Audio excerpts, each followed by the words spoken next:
په سلامونو نیکو هیلو احتراماتو هرکلی کوم د چینل مینوالو تاسو ته نن په دې ویډیو کې یو داسې ویډیو شریکوم چې دغه ویډیو د نادیه ګل په باره کې ده او خلک وایي چې نادیه ګل هم هغه کارونه شروع کړل چې د هغې توقع هم د خلکو نه کېدله د نادیه ګل نه. هغې کوم داسې کارونه شروع کړي او څه کارونه یې کړي دي. که تاسو ویډیو کتل غواړئ ځان خبرول غواړئ نو موږ سره د دې ویډیو تر اخره پاتې شئ. نادیه ګل چې ده یو ډېره مشهوره سندرغاړې ده، یو ډېره مشهوره ډانسره ده او په ډېرو ډرامو او فلمونو کې کار کړی دی. د هغې په باره کې داسې خبر چې ګینې هغې بدکاریانې کړي دي یا د هغې یو ویډیو راغلی ده، نو د دغه ویډیو حقیقت څه دی تاسو چې کله دغه ویډیو وګورئ نو تاسو ته به ټول تفصیل او حقیقت خپله ښکاره شي. نادیه ګل چې دا د نیلم ګل خور ده، که تاسو ته معلومه وي نو نیلم ګل خپل خاوند سره ډیره موده مخکې طلاق کړی و. نادیه ګل پسې هم همدغسې خبرې کېدلې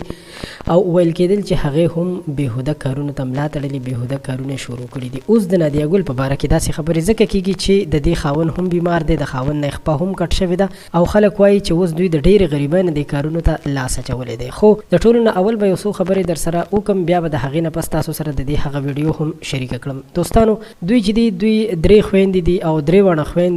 په داسې بیکګراوند کې واده دي چې دوی ډانسونه هم کوي، ګډاګانې هم کوي، شوګانې هم کوي، کله دوبۍ ته ځي، کله یو ملک ته، کله بل ملک ته، او هلته چې دوی کومې پیسې ګټي نو په هغوی باندې دوی عیاشیانې کوي، خوشماشیانې کوي. اگر که دا د دوی خپلې پیسې دي په دې کې د چا هېڅ کار نشته، خو دوی ته صرف یو خواص دا دی که دوی پسې غواړي چې څوک ورپسې خبرې ونه کړي نو دوی ته بیا دا یو پوینټ په ذهن کې کېنول پکار دي چې د دې میډیا نه، د دې